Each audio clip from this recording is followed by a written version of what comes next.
Have you ever wondered what true repentance looks like? Is it just saying, "I'm sorry," or is there something more to it?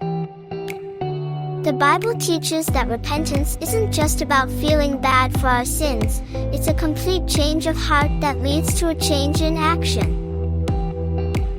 Acts 3 verse 19.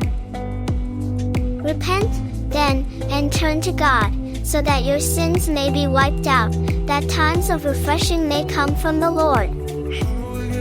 Repentance means recognizing our sin, confessing it before God, and making a deliberate decision to turn away from it. 1 John 1 verse 9.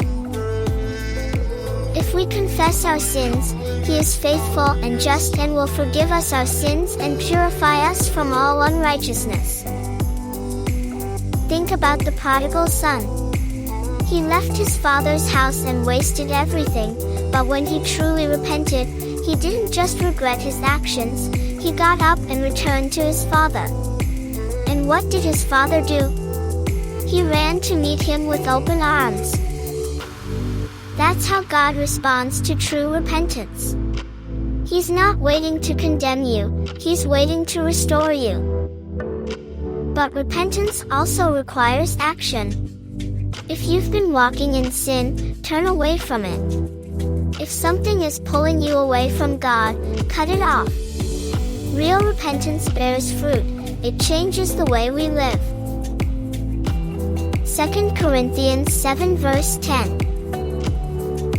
Godly sorrow brings repentance that leads to salvation and leaves no regret, but worldly sorrow brings death. Repentance isn't about guilt, it's about restoration. It's about running back to the Father and receiving His grace. No matter what you've done, you can repent today, and God will give you a fresh start. Have you experienced the power of true repentance? Share your story in the comments and encourage someone today.